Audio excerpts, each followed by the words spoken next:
Rolling. Rolling. Good. Rolling. Okay, I'm We're good. good. Rolling. Good. Good. We're rolling. That's good. Okay. Okay, How do you good. open a 1940s episode? Probably just like that. Hey everybody, welcome back to Stack episode 65. All right, there we go. That was it, huh? That's it. Welcome back to episode 65. Wartime has threatened the coast. Wow, Millions of fighter airplanes are stationed wars on- are brewing. Wars are brewing. Welcome back to Stack episode 65, everyone. We're back from our little Thanksgiving break we had there. Sorry for keeping you guys hanging for a week there, but now we're back and we're gonna be back to our regularly scheduled programming now, coming out once every Sunday. You know us, we're here.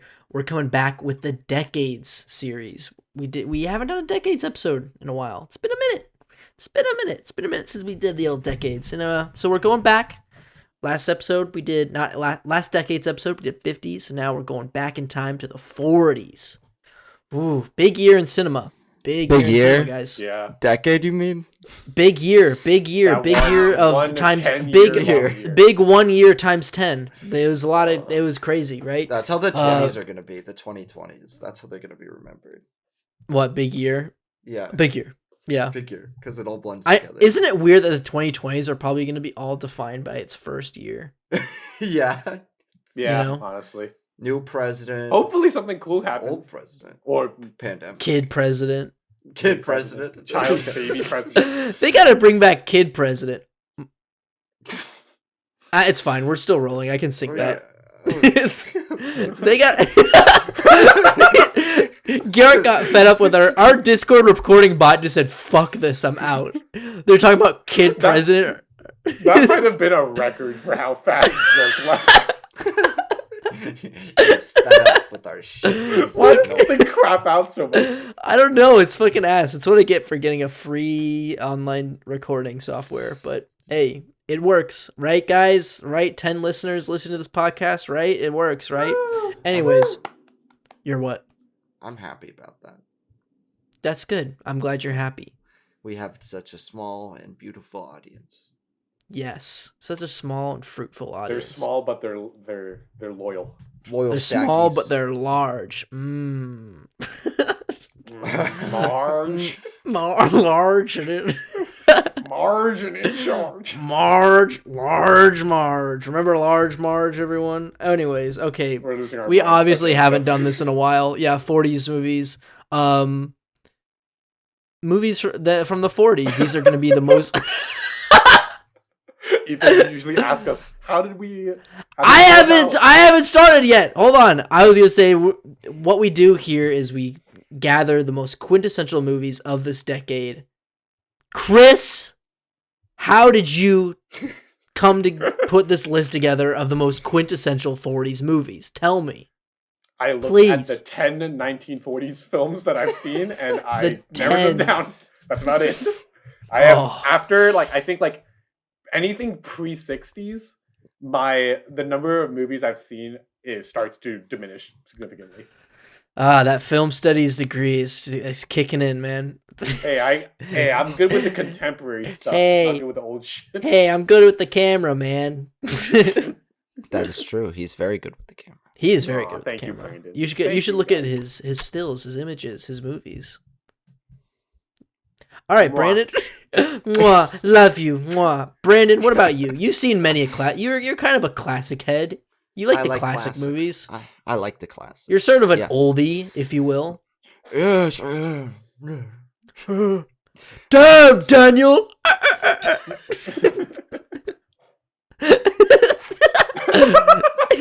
Damn. That's gonna be Brandon. Damn, Daniel. That's gonna be on my epithet on my gravestone. Yeah. Okay, I've seen 66 1940s movies. And so I looked at my list and I said, which best fit the era it's set in? What do I think is a technological one that kind of impacted the era, one narratively that did so, and one that kind of captured the era as a whole for me. Whether that be a comedy, a drama, or a mixture of both. I feel like the 1940s is like the first decade. No offense to the decades that we do later. No offense. This one's No offense, 1920s. But no offense. 1940s. This one's the first decade. Time actually started here. This is the first decade. No offense to the other ones.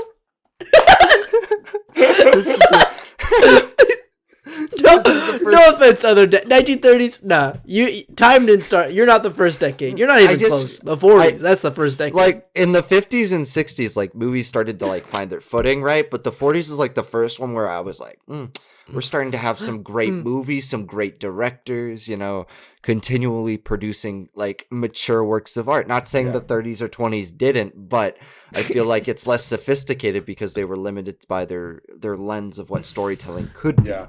You know what I mean? That like pre-1940s movies, I think they're still figuring out how this shit works. You know, they're still experimenting and trying out stuff. But I think by the 1940s, there was kind of like a level of understanding of how this technology works. That they got in the rhythm. Stuff, yeah. I think it's the first time the movie industry had like a rhythm to it. Yeah. Though that's not to discredit films of the before the 40s, like that's what that experimental stuff. There's still some really cool stuff. Some films that are greater than most films of the 40s. I will say that. But and then there's some generic stuff that we're gonna get to. Some real stinkers. We won't get to stinkers. This is about good movies. It's about great movies. What if I'm only gonna mention shitty movies from now on? You would ruin the show. Not me ruining the podcast. Not me ruining the podcast. Oopsies. Ooh. Okay. So yeah, that's how we deciphered our lists. I did the same thing. I've probably seen in between the amount of movies that Chris has and Brandon. Leaning more towards on the Chris side. I mean, I don't know how many movies. I've seen one film released in the 1940s, actually. Oh shit! Just kidding. I haven't. I've seen at least 20 to make a top 20 list on Letterboxd. Nobody look at that. That might spoil some of my picks. I'm not going to. All right, let's get into how this show works before we get into our recommendations, our stacks, our picks. Once a week, we set a topic or theme and go our separate ways to construct our own 3-film stack. Then after a week, we come back here on the podcast and share our own stacks, one film at a time. Then at the end of the show, we will mix and match our 9 films to make the ultimate decision on what quintessential 3-film stack we are checking out of this hypothetical video store. Chris, you are up first with your first 1940s film. Right. Hit it. I am throwing it back to non-Lee's thesis class. My first pick is Letter from an Unknown Woman. Oh, okay. Okay. Yeah. Max Ophuls from 1948. I guess for literally everyone who was not in our thesis class with us. Prior to us working on our thesis films, which you can check out on our YouTube channel, we watched and studied a small selection of other films, and this was one of them. So Letter from an Unknown Woman is a romance tragedy melodrama that focuses on the idea of like perspective and emotion within the relationship between its two main characters. On one hand, you have Lisa, who kind of views her relationship with the other character, Stefan, I forgot how they pronounced it, with this very romanticized lens.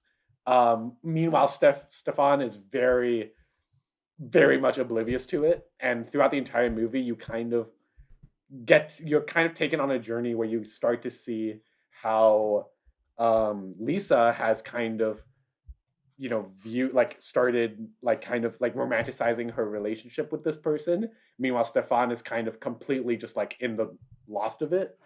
And I really did actually appreciate the film for I really admired how this film in very subtle ways used it's designed to elicit emotions from the viewer to correspond with what's going on with the characters.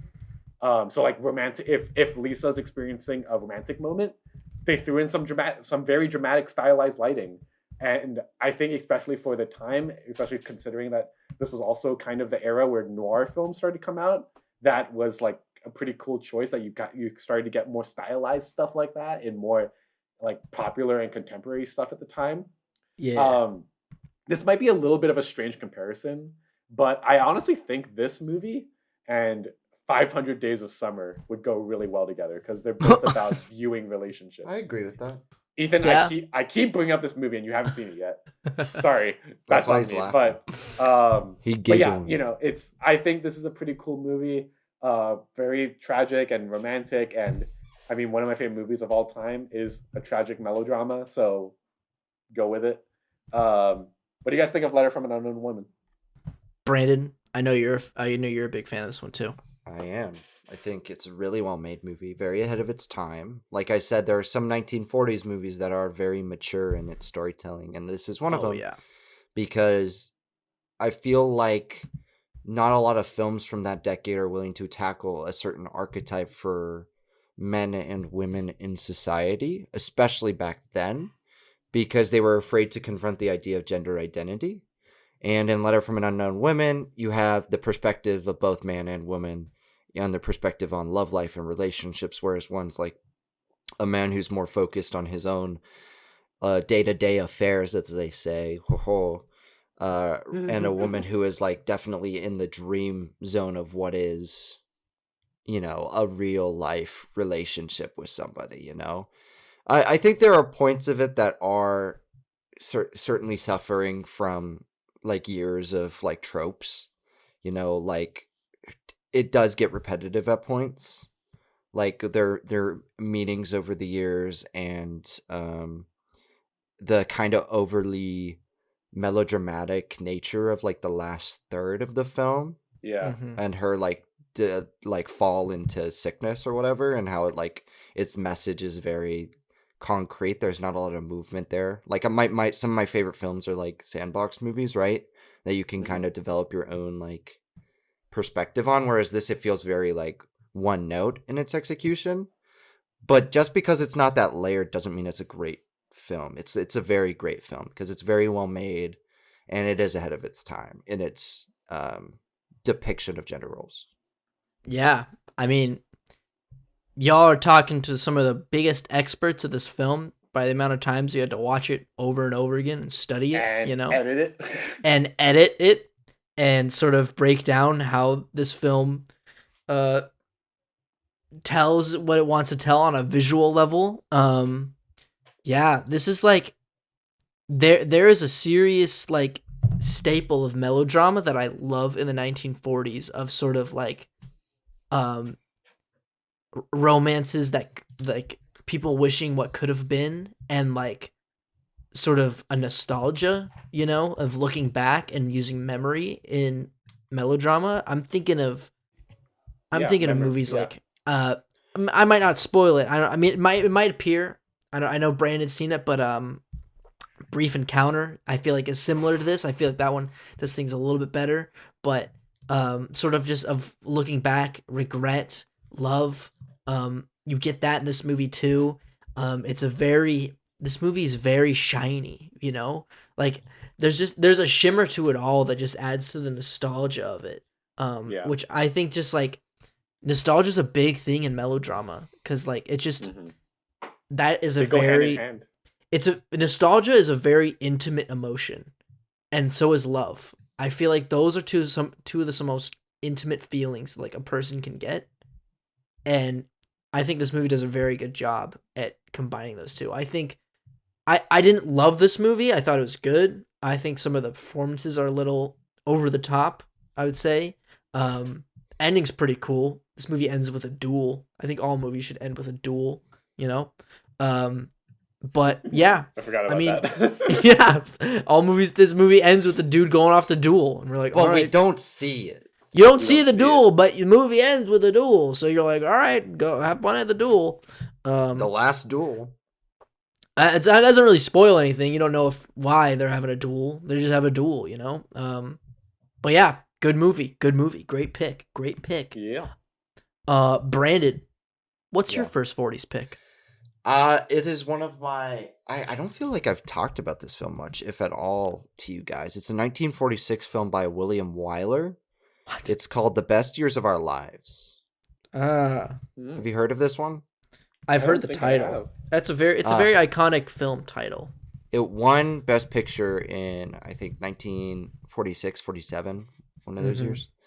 And, you know, often we talk about war films from the 1940s and 30s, and we look at them and we're like, these are kind of propagandish because they're trying to take either the American, British, or Allied perspective and make the audience who is very much going through wartime like strongly empathize for characters who are like committing atrocities or committing atrocities in the name of like a corrupt Jesus Christ, power amen. system. A corrupt power system, right? And with The Best Years of Our Lives, you've got a film that kind of tackles it from not that perspective. It's more of a human perspective, not because it's for the good of the country, but because it's like focused on the individuals it's affecting.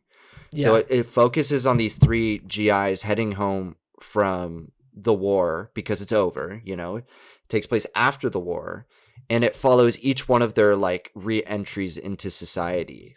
So instead of like this such like sentimental film about being an American, it's a film about how the war affected each of them. One of them is in a loveless marriage with like somebody he barely knew when he married. Like he married her and then he went off to war because he thought he wasn't coming back, sort of thing. Mhm. Then somebody comes back to his family who's grown up without him basically because he spent so many years overseas. And then lastly, there's a guy who has lost like his hands or his legs to the war, so he's had to like alter his way of living because he's disabled now. And Yeah. they each of them not only deals with their like lack of place in Western society after a like traumatizing event, but they also deal with PTSD, which I feel like in the 1940s isn't really talked about as much. Like I feel like PTSD is more so associated with Vietnam and Korea more so than it is World War II. Not saying it's not valid. I'm just saying it's very ahead of its time in that aspect. And honestly, it is one of those like very impactful and moving war films that is more focused on the drama after the war. And you really feel the weight that the characters are going through. And that's what sets it apart from the films of the era that are of the same genre. And like it's like literally one of the best paced films ever made. I just can't get enough of this film. I need to rewatch it. It's been a while, but it really stuck with me. So yeah. Dude, that does sound like a really cool concept. I really like the idea that like at the time that this film was made, you were getting a lot of movies that might have been like very propagandic, like you said. But then there's a movie like this that maybe takes a more humanistic approach, you know, and like takes it into a way that like you start to understand not like the like I guess the consequences of this terrible moment in the history of our planet where Mhm. I think it was the closest our planet's ever come to like full on killing each other, or at least Yeah. like within amongst humans.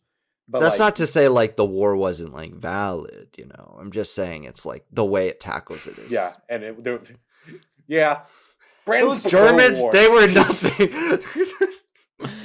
I'm just gonna say it. This war needed to happen. All right. What we need is another war.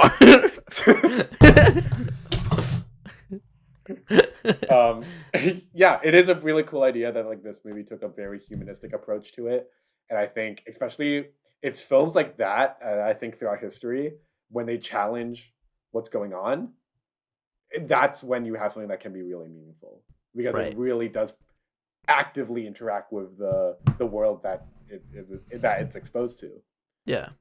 Ethan, do you have any thoughts on that? I mean, it's. I'm gonna go into this with my next pick. Well, with my first pick, I guess.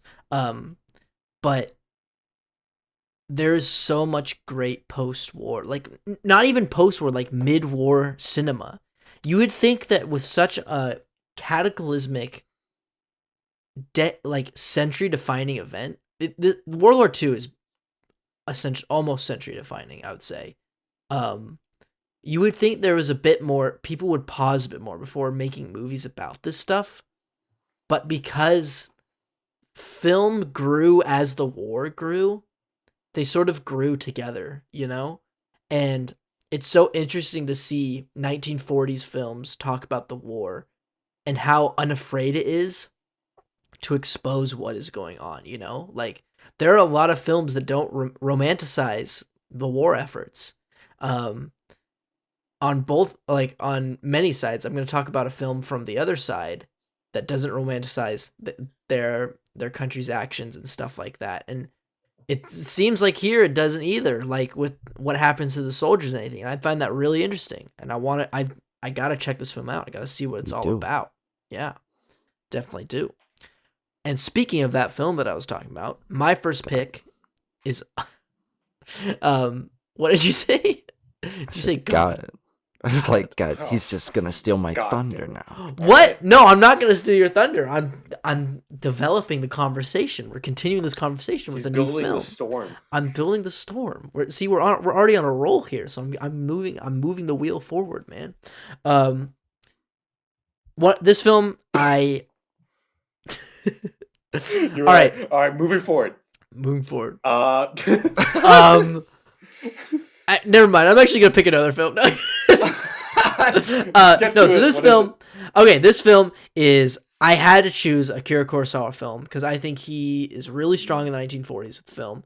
I didn't choose my favorite Kurosawa film of this decade, but because I think this one is very important to the decade and what it meant in post and during the war Japan. That is his 1946 film, No Regrets for Our Youth, directed by Akira Kurosawa. This is a post-war coming-of-age tale. It sort of takes place pre, during, and post, following the main character Yuki, this girl who is sort of developing her sense of identity as a person watching Japan become an extremely fascist regime during World War II as it joins the Axis, and how it treats like people, like specifically Koreans in this film, and how she falls in love with a Korean. How no, I think it's a Japanese dude, but he like he's a defector. You know, he runs away from the war. And why is Chris flashing his flashlight? That's what I was wondering too. I was like, oh, what's going on over there? What's going on underneath? He's pondering his magic orb right now. He just has a light by his chest. This movie takes a very cerebral look at guilt and grief during this wartime era and reconciling what it meant to be a Japanese citizen during this war, when lots of people knew they're like. Kurosawa's thesis is many people in this war knew they were on the wrong side. And Chris is flashing me in the face with a flashlight. And he maps his narrative around this real-time event of student protesters who were protesting the war because they knew they were on the wrong side, sort of being targeted by the government and assassinated. And this follows the story of Yuki going through sort of a visual representation of this anxiety and grief that she had, to the point where you can tell it doesn't play with subjectivity visually, where you can certainly tell what's real in the film, and it's not like a fantastical film, but you can tell that this character is starting to lose grasp on what is real and what is not, what is a dream, what is a nightmare. And you see that in these scenes where she sort of abandons modern day Japan and goes to like a farm, and she's working on this farm, and it's such a tragic end.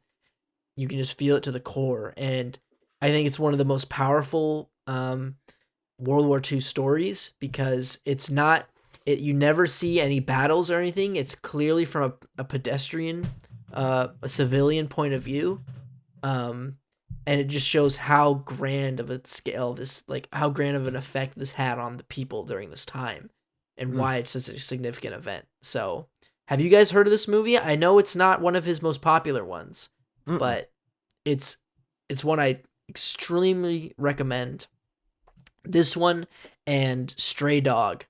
Stray Dog is actually my favorite 40s film of all time. Spoilers, I didn't pick it because I knew I had to have one Kurosawa, and I was going between this one and Stray Dog, but I was like, this one really has more to say for the decade, whereas Stray Dog is just like a really good film, you know?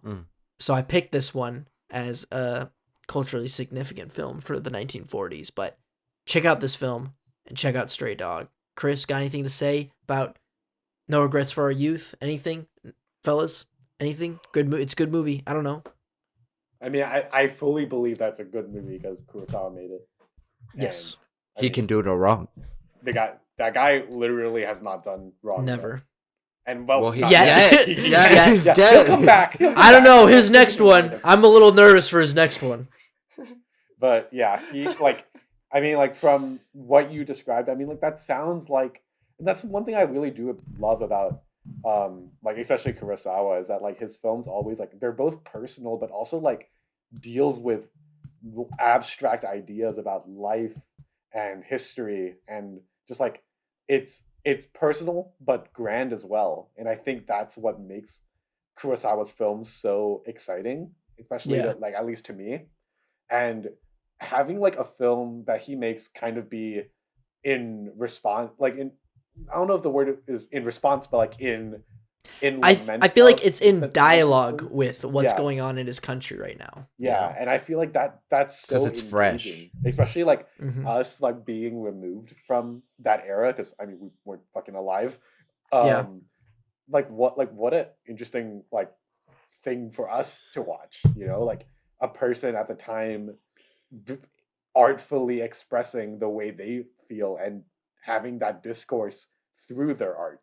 Yeah, and I think that's exciting. That's how the world's gonna look back on comedy in the future during the Trump era. They're gonna it's the same perspective. Are you kidding me? Absolutely. I'm not joking.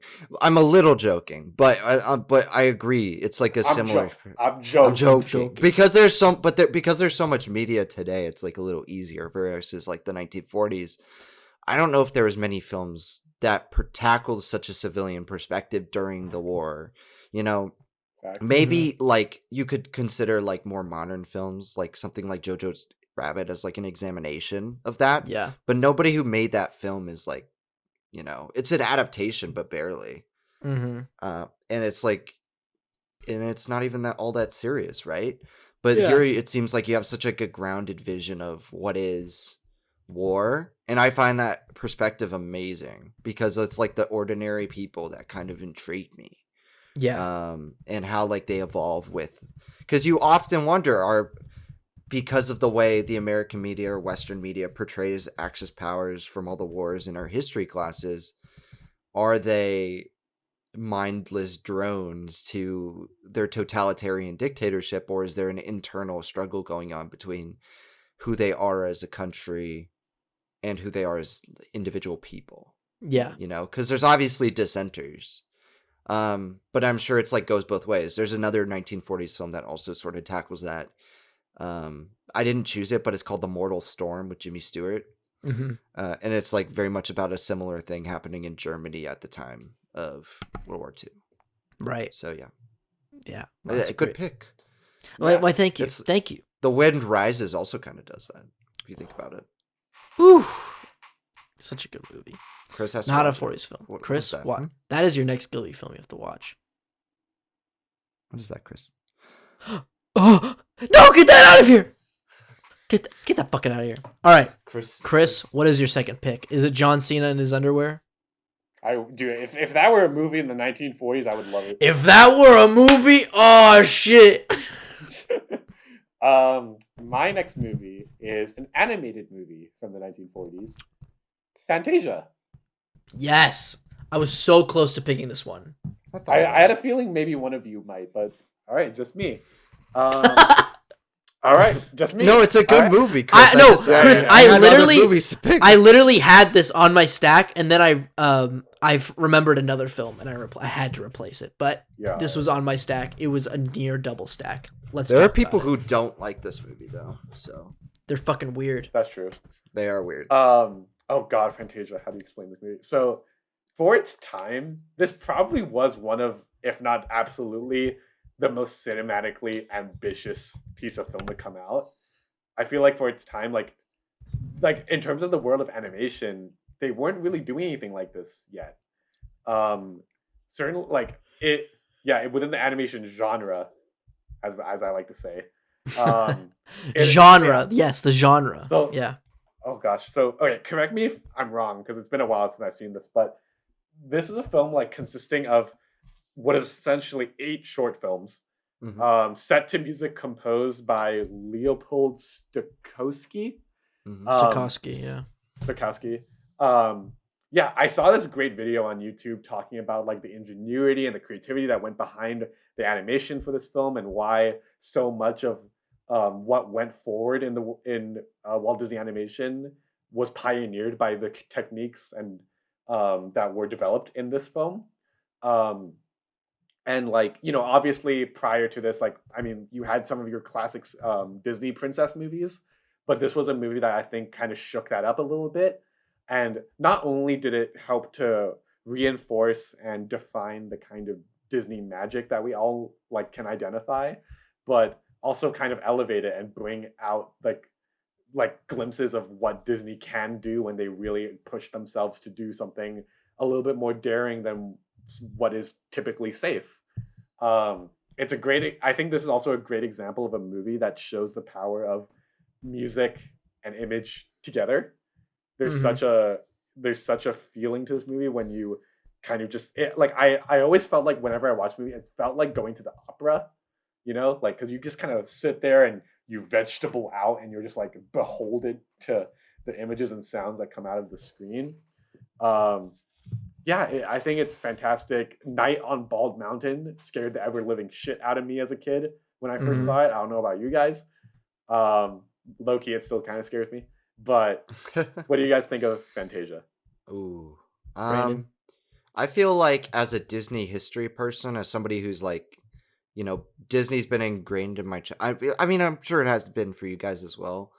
I'm not trying to make any assumptions, but like my parents like raised me on like the animated Disney classics. My grandparents did as well, where we'd like find them like the VHS tapes of the old ones that you really couldn't find anywhere else. Hmm. And like in that sense, I remember seeing Fantasia because my dad was such a big fan of animation because he was into graphic design and computers and art back when he was younger, and he still is. But like that was his direction in life. So Fantasia, which is notoriously one of the more underappreciated Disney films from the early era, because when it first came out, it wasn't like necessarily like the big hit because it didn't follow it didn't follow a formula. It wasn't like your average animated film. I mean, there weren't many at the time, but it wasn't like your average film. And in that sense, it didn't really follow any formula. And it confused people of the era. Of course, it had its fans, which is why it lives on today. But like back when it first came out, I mean, not everybody was super positive about the film because they didn't know what to think of it. And for me, I think it's like just a fantastic interpretation of like what music can do and how that can relate to the human feeling and Hmm. like how things can be animated and seen. For me, The Sorcerer's Apprentice is obviously the one Yeah. that like stands out, and I think that is the case with most because Sorcerer Mickey is like an iconic sort of character. But it also meant a lot to like the time it was made, and it was one of the first package films that they made. I mean, of course, not all the shorts were meant to be here, unlike the other package films, but it was one of the first of those cost-cutting ones that they made during World War II to like make an impact. And I mean, it did almost like lose Disney all this money though, Yeah. because it was an experimental film for the time, and nobody really like they weren't really banking on any IP. They were banking on this old music, not choreographed, but composed by like masters of classical music and like done by the Philadelphia Orchestra. So yeah, it's a very good film. I haven't seen it in a while. So only like 2 of the sequences, the Sorcerer's Apprentice and Night on Bottom Mountain, are the ones that I like remember. Hmm. But I remember being like stunned by the visuals of it. And like that and Fantasia 2000 were always, mainstays in my house for a while when I was younger. Absolutely. Yeah. I was more of a Fantasia 2000 guy myself, but this It's one okay. is phenomenal. Yeah. Night on Bald Mountain, Sorcerer Mickey. This one's got the hippo and an alligator dancing, right? That one's pretty iconic. I'm pretty sure. I'm looking at the post. Yeah, okay, yeah, it is. I'm looking at the poster right now. Um, it's just such a ballsy move for the most powerful animation studio in the world at that time. Probably, let's be honest, it probably still is, but the most powerful animation studio in the world to make such a risky It's a 2-hour project. movie. It's a 2-hour movie, basically just flexing how good they are at animating stuff. You know, it's basically a concert film, you know, but animated, I would say. Mhm. And it still has some of the most impressive animation I've seen in the 20th century. It's, and in a sense, it's timeless because it is so detached to narrative, and to like classical music is already such a timeless art form, you know, and to just pair that with music and mythological folklore, you know, it sort of it deals in mythology and sorcery and stuff like that. It's a sight to behold when you watch it. I haven't seen it in such a long time. I'd love to give it another watch, you know, because I'm with Brandon. I don't really remember too many sequences in here, but I just remember it being absolutely beautiful. And yeah, this is a great pick, and I was so close to being, because I think this film just goes to show of like how crazy of a time the 40s were for film, and how you were able to have such big profitable businesses in the film industry make such experimental stuff like this, you know. It's crazy to see, and I love to see it. All right, Brandon, let's go into your second pick. Okay. What do I want to choose next? I'm gonna choose a comedy. Joker? Tragedy? A tragedy or a comedy? I don't really know. It's a movie my dad showed me when I was like little. It's from 1944. It's called Arsenic and Old Lace. Have you guys heard of this movie?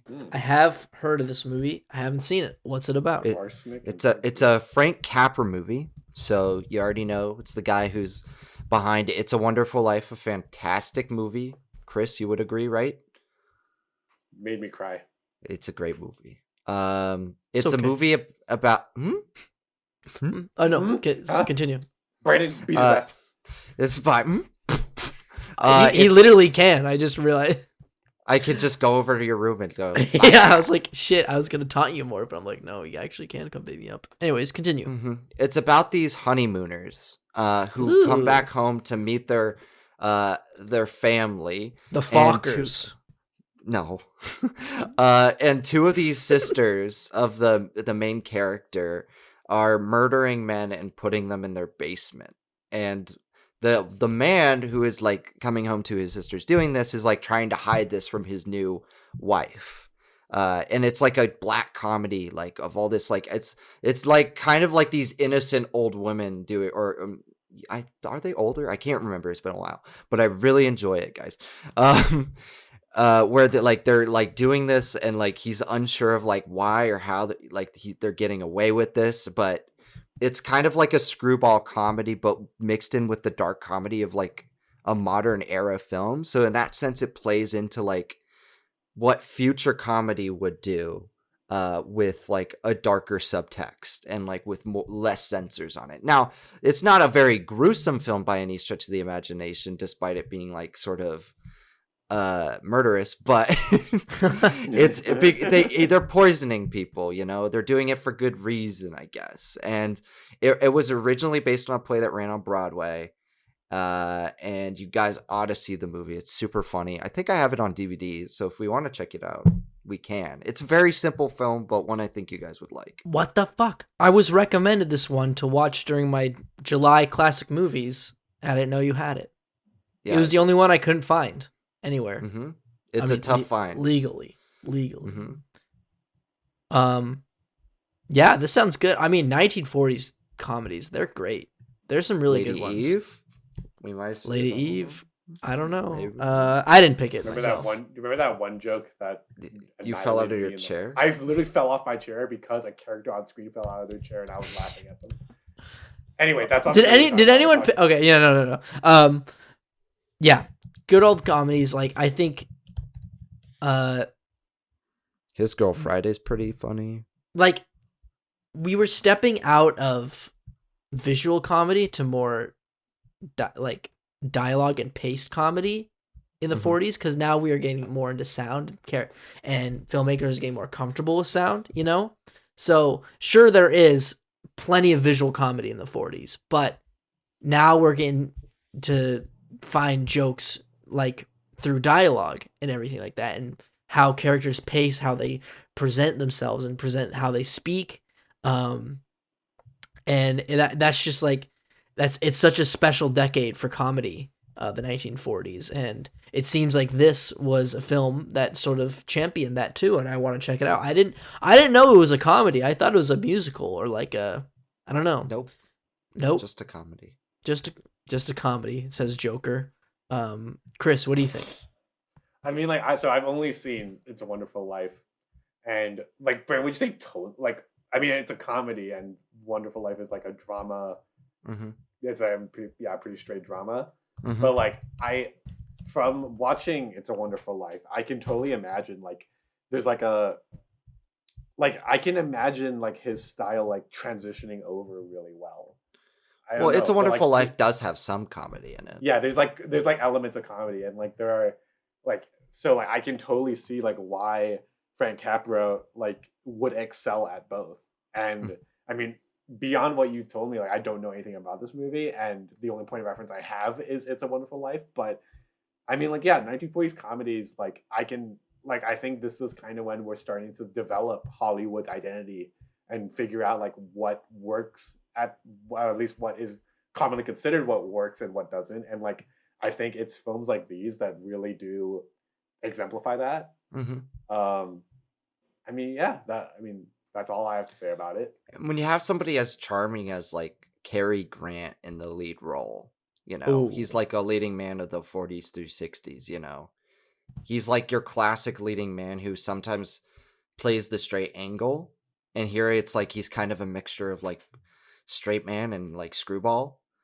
But there's even somebody who's in it who plays it like way crazy. He's like an insane uncle or nephew or something who acts like he's Teddy Roosevelt all the time because he's disillusioned with reality. And it's just so good. Like I understand why people haven't seen it, because it's very hard to find like a lot of films from the 40s, but like it is a classic for sure. Mm-hmm. Yeah. So yeah. Great pick. All right.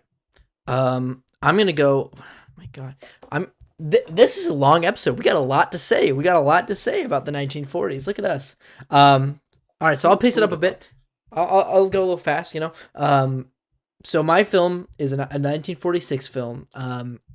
I wanted to pick a movie that sort of captures what Hollywood was like in the 1940s and what did it mean to be a big Hollywood film. And I wanted to talk about the film that sort of analyzes the theories of the movie Star, and like how it uses that to its advantage in the film, and how it uses genre. Because in the 1940s, that was a very big year for transitioning into different genres, you know? So I'm going to talk about a film directed by Charles Vidor. Has anyone here seen the movie Gilda? I've heard of it. No. It's got what's the lady's? Rita Hayworth. Yeah, the one from Shawshank Redemption. Yeah. This film is great. I was recommended this movie by my friend Venus. They said like it's such a good film, and Rita Hayworth is just like a star in this movie, and I couldn't agree more. I've never seen a single person carry the gravitas of a film, and I'm not saying gravitas in a serious sense. I'm saying in a melodramatic sense, in a fun sense, in a musical sense, you know, because she just is the film. There's a reason why the film's called Gilda, you know. The film's about again, like sort of a dude low on his luck trying to get a job. He's really good at gambling, so he finds this casino, and he sort of it's kind of like the card counter, Brandon, where he's really good at the game, and they start to notice. And then the casino sort of pulls him aside and says, "Hey, why don't you're so good at this, why don't you just work for us?" And he makes his way up in sort of this organized crime world, and run in this casino.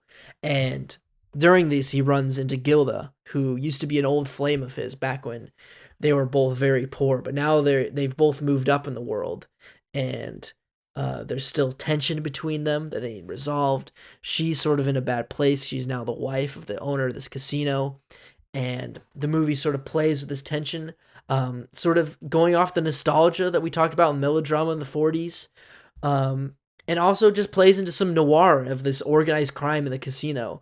And Rita Hayworth in this film is just absolutely phenomenal. I've never seen a character fit so naturally in a film and flow within the scene, like in the scene with the characters, and play off characters so amazingly. You gotta watch it if you want to see a true classic Hollywood star in their element. You gotta watch Gilda. Brandon, what have you guys heard from Gilda? Like, what's the vibe here? Brandon, have you ever heard anything? No. I No? mean, I've seen the poster, and I know Rita Hayworth, but that's it. Like, I know she was like more of like an icon for an era, and she typically played stronger than usual female characters. In the 1930s and 20s, there weren't really a lot of strong female characters unless you have like a Frank Capra directed film. Yeah. So like, I heard she played a stronger than usual character, but that's like basically it. She's not just like a face to look. She is a very pretty woman, but like, it's not just that her role's just a face on screen. You know what I mean? Yeah, exactly. She is one of the, like, such a fully fleshed out character, and like she has her own motive throughout the film and her own way of going through life, and it's crazy. Chris, what do you think of Gilda? Have you ever heard of it? Never heard of it. No. But like, from what I'm seeing on Letterboxd, it seems like everybody has a really big crush on Rita Hayworth. Auga. But I mean, yeah. Yeah. Okay. That's I it. see that. I get that. Great classic film. I'd recommend you all chunk it out. All right, let's get into the final round here. Finally, 47 minutes in. Let's run through these three films. That's it. That's it. That's what? That's all. That's it. You're Chris, saying we're talking so much. what? 48 minutes for only. We're usually halfway through the final round here at 50 minutes. So I don't keep track. I live in the moment, Ethan. I'm sorry. I'm trying to run a show here, Brandon. I'm trying to run a show that people will listen to. All right, Chris, what's your final film? My final film is. This is gonna be a bit of a downer one because it's a pretty sad movie. I had to throw it in there just because I know it's culturally significant, and it's a movie that I think was drilled into my brain from film school. No. Yeah, Vittorio De Sica's Bicycle Thieves. No. Double stack. Double stack. No. Double Stack. Let's go. No way, really? That's Yes! so funny. I love this film. Fuck you, Brandon. This movie's great. What are you talking? This movie's amazing. Tell me, Chris. Let's talk Bicycle Thieves. Come on, let's talk about Bicycle Thieves. I'm gonna leave and take a piss. Bicycle Thieves is this deeply emotionally charged and culturally defining film from post-World War II Italy. As a whole, I felt like this movie really displayed the kind of world that Italian civilians were faced with following the country's defeat at the end of the war. Mm-hmm. There's a lot that we could talk about in this film's depiction of post-war economics and its surrounding social discourse, but I think more than anything, the highlight of this movie lives within the neo-realist and emotionally charged approach it takes with its storytelling. Yeah. To me, and I guess as part of the design of neo-realist filmmaking is that characters live and breathe and feel like real people with ordinary problems that have massive repercussions on their livelihood. Because really, this movie's not about all that much. It's about a dude and his bicycle and this kid. You know, like they're real. It's a very down to earth, simple story. Yeah. And like the movie really is about this guy just trying to make things work. You know, Mhm. and I think everyone on some level can look at that and think back at a moment in their own lives where doing the best was all you ever could have done. And that, at least to me, that's what makes this movie powerful. Yes, not a perfect movie. I feel like there's a lot that can be cut, that can maybe give this film a level of focus that I think made it a little bit aimless. But at the same time, I recognize that I'm in a minority in that opinion, and also I can kind of recognize that maybe even like having this movie like be the length that it is, even though it might not necessarily have had to, might actually be helpful because it might like give you, I guess, an additional level of perspective into like the everyday mundanities of this guy's life. And even though it's boring as shit to watch, it It's can be not. very meaningful for some people. I don't know. I don't find myself like incredibly engaged with this movie when I watch it, but I really appreciate this movie for what it is. Also, kind of a random thing I want to throw in there. Yeah. Last time I watched this movie, it was the first time I realized there was like a random pedophile in the middle of this movie in that market. Do you remember? Yeah. You remember that? I forgot about that. I until vaguely thought remember that. Yeah. Yeah. Anyway, Ethan, you like this movie a hell of a lot more than I do. What do you think of Yes. it? Bicycle Thieves. All right. I chose this film because it is a leading film in one of the biggest film movements out there that was started in post-war Italy in the 1940s. That is an Italian neorealism. Brandon's favorite. He just man, let me tell you something about Brandon. He loves Italian films. B, he loves Italian neorealism films. I He just can't don't get think I like the language, You don't like you just don't like Italian language? and I think And you that's also don't part like pasta that much. I also don't like the way they. You don't like okay, he doesn't like pasta. He doesn't like Italian language. Their You don't like films. what? You don't like their Their films. films typically. There's like one or two that I really like. What but- else? What else don't you like Do about you like their Italians? architecture? Not. He thinks the architecture's pretty mid. Okay. What do you think about the Renaissance, Brandon? That's pretty cool. I like that. Okay, that's All good. right, You know Renaissance, that was in the Italy. You know, I like their in the they're, Italy. like, painted. They're How painted did- art. what And do you- their Their fashion. do you like technological that- innovations? Do you like that it's shaped like a boot? Do you think that's cool? That's pretty fun. But Yeah, that's right? not, that's See, that's not what pretty they did. They didn't do that. Well, they Alright, didn't change it. We're gonna. Why do you think I ranking haven't watched House of Italian Gucci stuff. yet? Why do you think I haven't watched House of Gucci yet? House of Gucci. You were almost gonna go to Italy. For a Yeah, I guy know. who hates Italians, maybe I this is didn't your say fault. I don't hate Italians. For a guy who's I had an adamantly Italian foreign racist exchange against student who I love. Italians, I'm not racist towards them. you quote unquote loved. Yeah, no, I get it. You have to say that for. I have the a foreign press. exchange student from Italy, Matteo. Cool guy. Shout out. Cool Matteo. guy. Shout out to Matteo. He better be listening. Okay. I love this film because I'm a sucker for a really good slice of life film. Like, when a director is able to capture what it is like to live and be alive and live an average everyday life, I find it beautiful. I'd pair this film with Patterson. That's the only one I can think of right now. I'm gonna be honest. The only Maybe. other I don't know. realism. I'm thinking of 40's films right now. I can't think of newer ones. All right. He's in the mindset. No other films I'm in- exist after that. No other films exist except for these films from the 40's and Patterson. Yeah, That's time it. started Patterson, and ended in the really 40s. good movie. My Neighbor Totoro. I think that's a good slice of life film. It's Lady Bird? movies about nothing that are about everything. I live for that shit. Seinfeld. Seinfeld. I mean, come on. Bicycle Thieves. There's one moment the bike's there, the next it's not. Come on. I think it's a very humanistic tale about willpower, kindness, being a good father, and it's also a good tale about Italians groping in the post-war era. That's what I love about neorealism so much, is that it's a film movement built in the rubble of World War II. They make it their goal to Look at me. I'm doing the Italian hands while I'm talking about this. They make it their goal to include old buildings, structures, the destruction of the war, and have non-actors play parts that show the real people of Italy.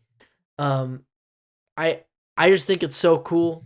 I love this movie. I love all the little adventures he goes on, every little space he explores throughout the city. I'm always fascinated by it. His little boy Bruno, I think his boy is named Bruno. Staying boy. Don't talk to me about Bruno. Silencio Bruno. You know what I'm saying? Lots of Bruno. Bruno's Lots of Disney Bruno references this year.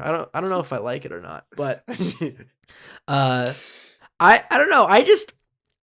When I saw this in the Foligno Theater, I was engulfed by Bicycle Thieves. I thought it was just great. Brandon, Good for you. Speak your piece, boy. I think it's a well-made movie. I just don't like it. I don't think the story's all that compelling, and I like realism. Like films like Nashville, which is like an American neorealist sort of thing, is fairly interesting to me. Nomadland is such a stripped back piece of Americana. Patterson. And there's even a Italian neorealism film that speaks more to me than this, which is Umberto D, which is another De Sica about a guy who loses his dog. But the thing about Italian neorealism is I don't like the style. I don't like the inflection in the acting. I think their pacing is really dragged out. Like Chris said, you could cut 30 to 60 minutes off this thing, and it would, I feel like a more complete, pushed together story. Whereas it feels like it does it purposefully to have you live in the world and feel the sadness that the character feels, which is supposed to envelop you in the story. But if I'm not caring about the personal stakes of the characters, I just think that means I'm just not connecting with it, and I just didn't, and I have no problems with sad movies. There are sad movies I do like, Schindler's List and Grave of the Fireflies. I don't even know if this is a sad movie. It's a very sad movie. If you think about it, this dad is trying to provide for his family. Yeah, he's trying to provide for his family. It's real. It's just real. I don't think it is. It is what it is. It's not sad. It's not happy either. There's moments of happy where he gets to share happy moments with his boy. Barely. It's so down in the dumps. Every moment the character does something bad happens as a consequence for no reason other than the fact that it's real, apparently. But I don't think it is. I don't think anybody is this unlucky. I need to steal your bike, buddy. I need to show you how it feels. I'm going to steal your car. What bike? I don't ride a bike. I'm going to steal your car. I'm going to steal something.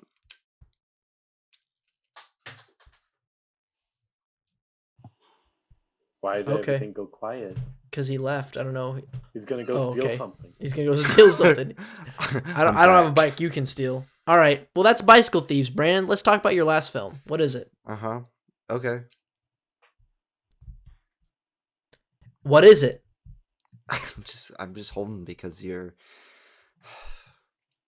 What? You can't be angry at me 2 episodes in a row. You're not allowed to do that.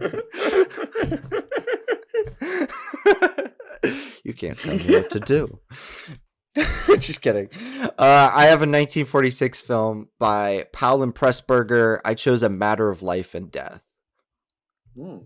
This movie, I think, heavily inspired Pixar's second most recent effort, because they had Luca, another Italian film.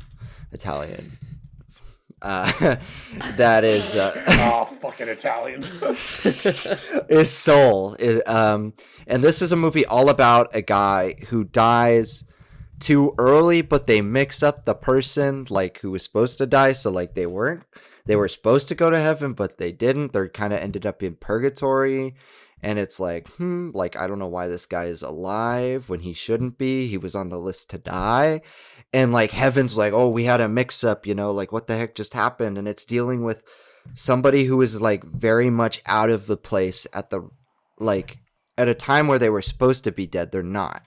And it switches between color and black and white to contrast the reality, the technicolor reality of being on Earth and the black and white nothingness of like heaven, think like Wings of Desire from the 1980s, except this is like 40 years earlier. And it's Right. not done through the whispers of angels and stuff like that, where like angels live among us and stuff. It's done through this very like magical realism lens. If like both worlds were super realistic, but also had like parts to them that were kind of inexplicable, as like the afterlife is to us mortals.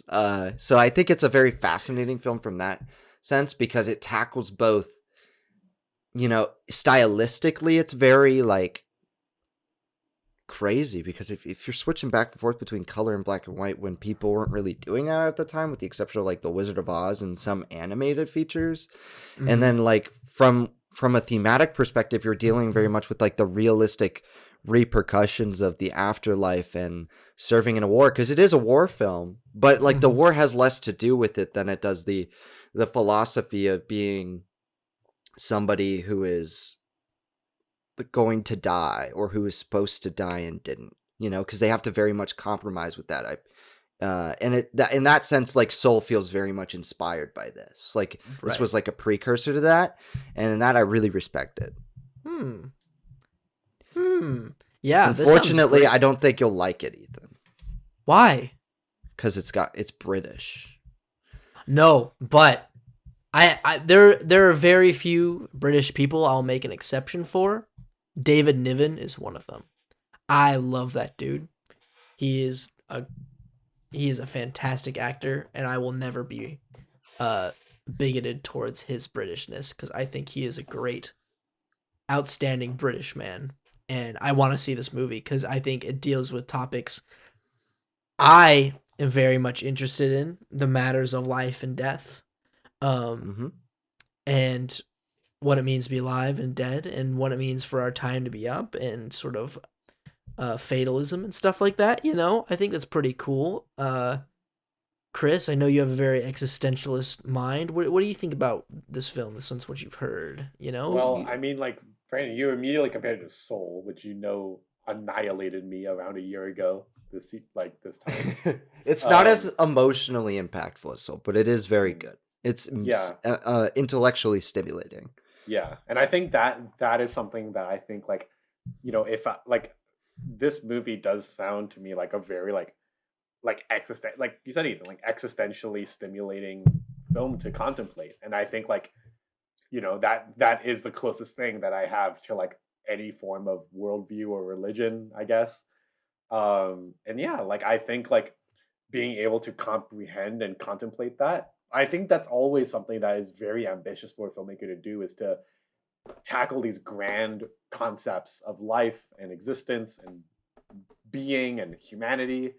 And when a filmmaker is able to take all these little things and put them together into a way that is cohesive and understandable, but doesn't compromise in the quality of the storytelling and the quality of what they're trying to convey in their existential messaging, I think that can be a really powerful combination.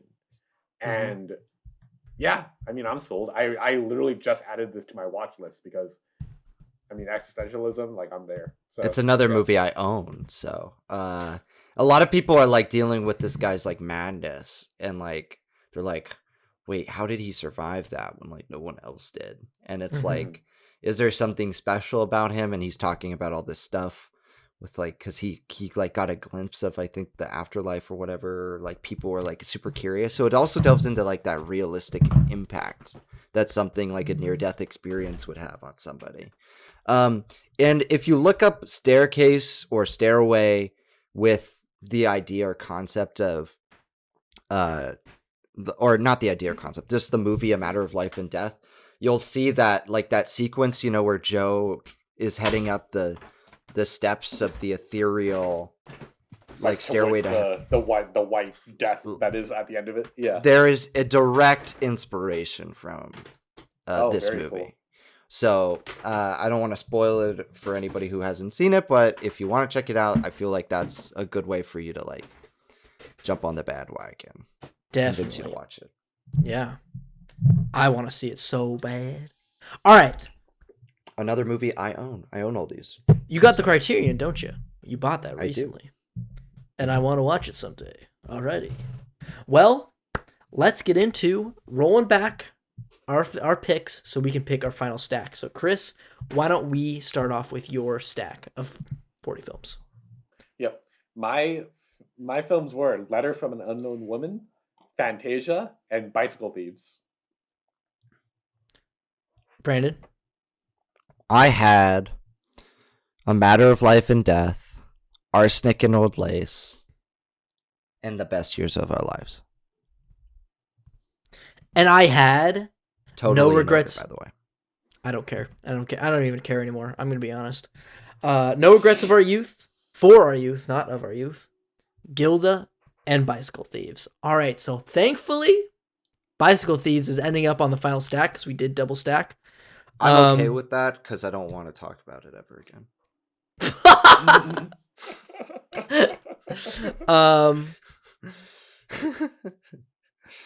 What do you guys think? What's some quintessential stuff we need on the stack? What do you We think, need a Brandon? war movie of some sort. Definitely. Yeah, Because I feel like the war impacted the 1940s, and I think you can make an argument that pretty much all of the films in our list,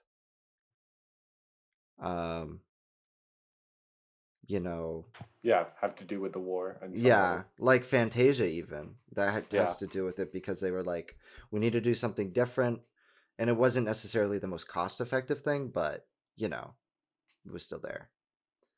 So yeah, that's one. I think I would make the argument for mine, The Best Years of Our Lives, but I also kind of would make the argument for the No Regrets for, because that Mhm. it's a unique perspective as well. Directly. Yes. And then we could do something more experimental, like a Fantasia or like a Matter of Life and Death. Ethan, what was the other one you did? I definitely think Bicycle. So obviously we have Bicycle Thieves, and I think the final two Gilda. the No. war one should be either No Regrets for Our Youth. No Something for Our Youth. No Regrets for Our Youth. Yeah. No Regrets for Our Youth, or either that or Brandon, what's the name of your Best Years of Our Lives. one? Best Years of Our Lives. And then the final one should be the experimental one, which I think should either be Fantasia or Matter of Life and Matter Death. of Life and Death. Yeah. Okay. I definitely think that's a cool selection. Gives you a little bit of everything, I feel like. Yeah, I think, let's see. Let's go with okay. I'm a little partial to No Regrets because I was just so floored by that film when I saw it for the first time. I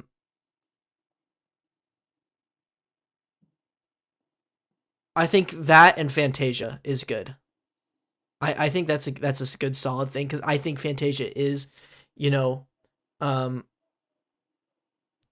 just think it's such an important piece to include animation in this stack. I would agree with that. Yeah. I think Fantasia is a big evolutionary step forward in cinema, not only animation though. Mm-hmm. And if we're doing that, then I would say we pick a war film too. Because I don't, as much as I agree, or as I said, like Fantasia is like a war film. Like I feel like we need something in there that was like a direct war film. Yeah, like Best Years of Our Lives or the Regrets of Our Youth or something. That's what it's called. Yeah, no regrets for our youth. I think we should include that because we also sort of tackle 3 different countries in the stack too. We got sort of U.S. with Fantasia.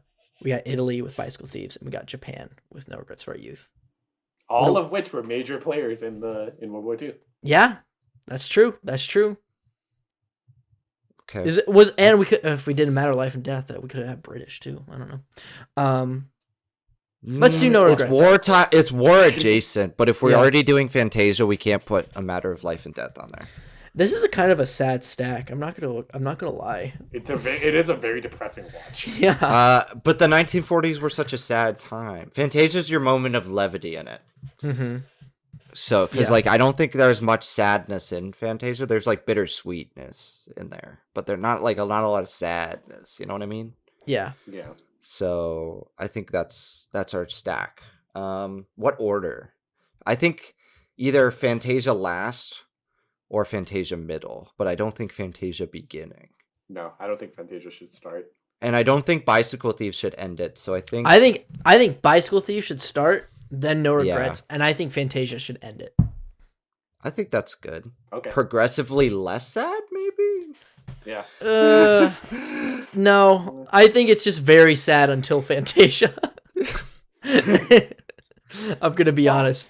There's no real progression with Bicycle Thieves and No Regrets. I'm not gonna lie. Alrighty. Well, wait. Brandon, we didn't pick any of your films. That's okay. No. I can use Okay. my films for many different topics, which is why I wasn't super like adamant that any of my films get in, because I feel Okay. like they could be used for other topics accordingly. I do want to see all of your picks though. They're super interesting. That is Especially true. Matter of Life and Death. I'm gonna watch that because I know you have it on Blu-ray. I have all Uh, 3 of those movies though. Why Oh not all really? 3? Well Yeah. then I'll watch all 3. I must say, I do find it a little bit funny that the person who has seen the most movies from the 40s Got none of them picked. Well, that's because like I haven't seen one of Ethan's. The one I have seen of both of yours I did not like, and Fantasia I like, but I didn't. I've just seen better films than Fantasia, even though I understand Fantasia's It's true. importance. Yeah. So that's True, a true. quick explanation. Yeah. Alrighty. Let's run down Stack's official 2021 I don't know why I say the year. Stack's official quintessential 1940s films, starting with Chris. Why don't you kick off our list for us? Our first film is Vittorio De Sica's 1948 neo-realist Italian drama, Bicycle Thieves, a story about a slice of life story, if you will, about a man just trying to do his best in the messed up world that he has found himself in following the conclusion of World War II. Ethan. Yes, and our next film is Akira Kurosawa's sort of contemplative wartime drama called No Regrets for Our Youth, a film that follows the sort of anxiety, guilt, and grief of being a citizen during a time where your government doesn't really align with your beliefs, and what pain that causes you emotionally, internally, and physically. Yeah, No Regrets for Our Youth. That's our second pick. Brandon, why don't you kick us off? And our last film is a bittersweet, beautiful, experimental film about music and animation. It is Fantasia, 8 great segments that were made during the wartime at the beginning of the package film era for Disney. And while it wasn't successful at the time, it lives on forever in our hearts and our minds, especially Sorcerer Mickey and Night on Bone Mountain, Fantasia. Woo! Woo! All right. There's the stack, everybody. I'd like to thank you all for listening to this episode of our Decade series, 1940s films. I hope you had a good time listening We're to some running interesting out. films. We're running out of decades. This series is almost coming to an end. I think we'll end it with the 20th century. I don't know if we're gonna go into the 1800s. I'm gonna be honest. If we do 1800s movies, it's gonna be like a stack mini episode, Yeah. and we won't do like a And even How do we even analyze 19 these? even the 1900s and like the 10s. I I feel don't like know. you could end with the 1920s. Because that's when like cinema like truly was. Sorry for any films made before 1920, but cinema really took off in the Yeah. 1920s. Even though Your we movie keep kind of pushing sucked. it back, We're like 1940s is where it really began. Yeah, really suck. 1950s Nah, it's No. 20s really begin. 10s, there's some good ones in the 10s. I'd say. I don't know. Okay. I disagree, but all Not right. that I've seen. I've seen like maybe 10 films from the 1910s, and that's like where I start 10. to go. Yeah, I'm sweating here. but yeah, it'll be fun. talking about those decades. And I hope you all join us for those episodes, and I hope you join us for the next episode of Stacked. Remember, everyone, like, comment, subscribe, rate us on iTunes, Spotify, whatever the mumbo jumbo trash. You know what I'm saying? You know what we forgot to mention? What? Our cameo in King Richard. Oh. Oh. Play the audio clip.